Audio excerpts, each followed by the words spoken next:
Hello सांग मैंने जय सीताराम। एटा कौन मा सारू साग हम आज कौन सारू साग तरकारी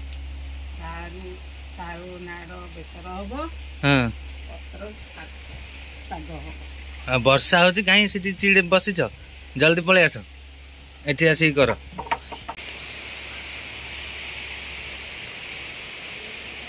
सांघातिक। अरे बात्या बात्या माँ बात्या कहला बात्या आइला ना कौन ओ कि पाग वर्षा जाऊँगी ओदा मुझे गोटे मैजिक करने को जाऊँगी। मैजिक कलापर देखिए कौन वर्षा छाड़ी 1 2 3 कौन है रे। तो ये मु चुटकी मारिकी वर्षा को अटकईदेली ना तो वर्षा ए पूरा छाड़ी जापर जीवा आम ड्यूटी को जीवी चल बाहर की ड्यूटी पहुँचिकी आगे जलखिया करदेवी तेज आसिकी जलखिया करने ऑर्डर देदेली। एत तो किसी नाला जहाँ थिला से काम चलईदबा भाईना को कहुई जाइए आलुचप खाली कहली बरा आलुचप कौन ना खाली आलुचप अच्छी तेज खाली आलुचप टे बाड़े देकी बाहर ड्यूटी को आलुचप घुगुनी आमर ठंडा मारदे आउ गोटे स्पेशल जिनस मगाई से आगे छाड़ी आसूसी। तो स्पेशल जिनसटा है आमर एबे कहबिनी आग देख कौन खाऊ आलुचप टे आग खाईदेली प्रबल जोर भोक लगुला। तो स्पेशल जिनसटा है छेनापोड़ तो छेनापोड़ खाईदेकी आलुचप खाईदेकी जीवा ड्यूटी भोक शांत हो ड्यूटी करिया। तो ए मो कैपिटल हाई स्कूल एटा मो स्कूल थिला जाऊँ आम ये टे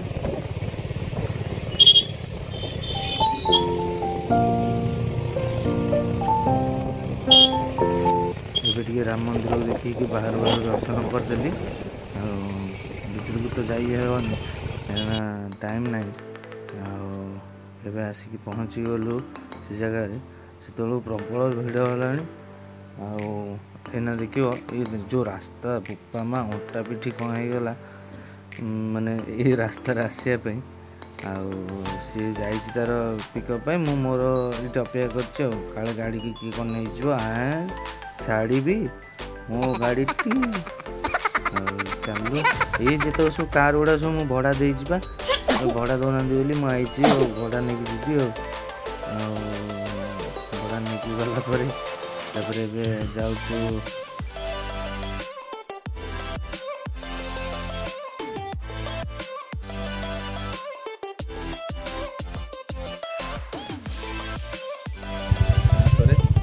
घर को पलैबार कहीं वर्षा आसला वर्षा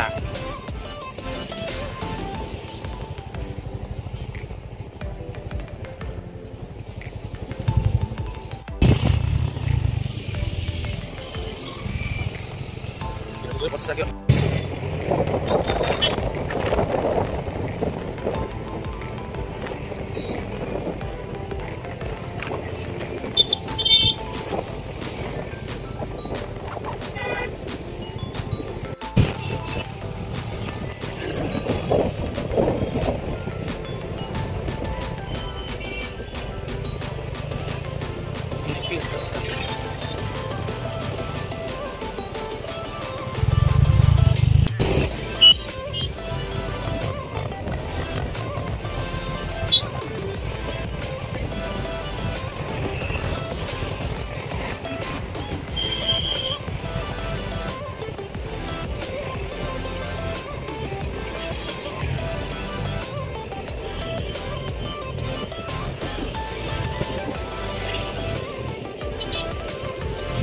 मुझे जाऊँ घर को पखापाखि 3टा 3:30 होगला जाकि घर खाईदेलु खाଇବା देखु आसिक मोर थुआई जाइए भस किना कहली मो खाया रेडी कर रखता प्रबल जोर भोक तो माँ मोर खाଇବା आनी रेडी कर रखीदे मुझे ना आज हाथ खाइबी मत खुआई दिए तो माँ मत खुआई दौरान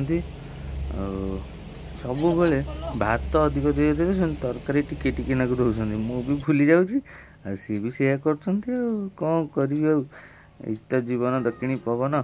ଯାହା ବି ହଉ କିନ୍ତୁ ମା ହାତରୁ ଖାଇବାଟା ସାଂଘାତିକ। ମାନେ ତୁମେ ଯାହା ବି ଖାଅ, ମୁଠାଟେ ବି ଖାଇବ ତୁମ ପେଟ ଫୁଲ୍ ହେଇଯିବ, ଏଇଟା ଗ୍ୟାରେଣ୍ଟି। ଆଉ ତୁମେ କାହାଣେ ଯେତେ ମାନେ ହାତରେ ତୁମେ ଯେତେ ମଟନ ଚିକେନ ଖାଇଲେ କ'ଣ ହେବ, କିନ୍ତୁ ମା ହାତରୁ ଖାଲି ମୁଠାଏ ଭାତ ବି ଖାଇବ ନା, ତୁମ ପେଟ ଫୁଲ୍। ଏଇଟା କହିବାଟା ନାହିଁ, ଏଇଟା ପୁରା ସତ୍ୟ ସତ୍ୟ ସତ୍ୟ ତ୍ରିବାର ସତ୍ୟ କୁହନ୍ତି ଏଇଟାକୁ। ଆଉ ତେବେ ମା ମୋତେ ଖୁଆଇ ଦେଉଛନ୍ତି। ଆଉ ସେଥିରେ ବି ଆଜି ମୁଣ୍ଡ ପ୍ରବଳ ଜୋରେ ବିନ୍ଧା ହେଉଥିଲା। ମୁଣ୍ଡ ଏତେ ଜୋରେ ମୋର ବିନ୍ଧା ହେଉଥିଲା ଯେ ଲାଷ୍ଟକୁ ମାନେ ମୁଁ ଆସିକି ଶୋଇପଡ଼ିଲି।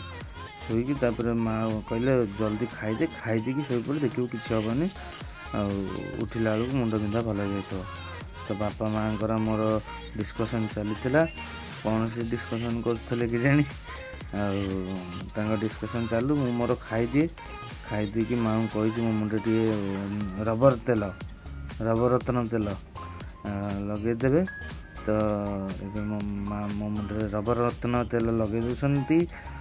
ଆଉ ଲଗେଇଦେଲା ପରେ ମୋ ମୁଣ୍ଡ ଟିକେ ଥଣ୍ଡା ଥଣ୍ଡା କୁଲ୍ ଲାଗିଲା। ତାପରେ ମୁଁ ଟିକେ ଶୋଇପଡ଼ିଲା। ଆଉ ତାପରେ ଉଠିକି ସନ୍ଧ୍ୟାବେଳେ ଆଉ କୁଆଡ଼େ ଯିବାକୁ ଇଚ୍ଛା ହେଲାନି।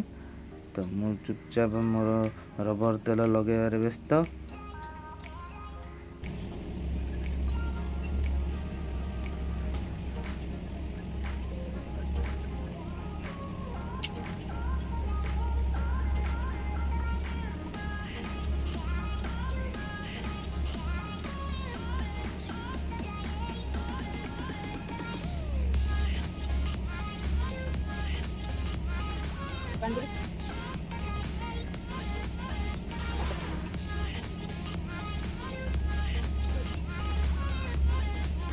ତ ଏବେ ମା ମୋ ମୁଣ୍ଡରେ ଲଗେଇ ଦେଉଛନ୍ତି। ଆଉ ଲଗେଇ ସାରିଲା ପରେ ମୋ ମୁଣ୍ଡଟା ଖାଲି ମାନେ ଡାକିଲାଣି। ଆଉ ପୁରା ଥଣ୍ଡା ଥଣ୍ଡା କୁଲ୍ ହେଇକି ମୋତେ ବି ଜବର ନିଦ ଆସିଗଲାଣି। ତ ମାଆଙ୍କର ତେଲ ଲଗାଲଗି ସରିଗଲା ପରେ ମୁଁ ଏବେ ଚାଲିବି ସିଧା ଖଟ ଉପରେ ଶୋଇ ପଡ଼ିକି ତାପରେ ଯାଇକି ଯାହା, ଆଉ ହବନି।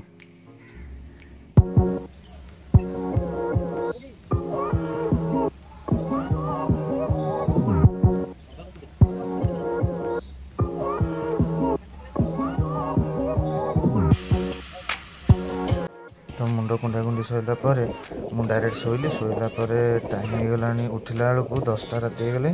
ମା କହିଲେ ତ ଗୋଟେ କାମ କରେ, ଆଉ ଟିକେ ଖାଇଦେ, ଖାଇଦେଇକି ଶୋଇପଡ଼େ, ସକାଳୁ ଉଠିଲା ବେଳକୁ ମୁଣ୍ଡ ବିନ୍ଧା ବନ୍ଦ ହେଇଯାଇଥିବ। ତେବେ ମୁଁ ଖାଇଦେଇକି ଯିବି ଶୋଇବା ପାଇଁ।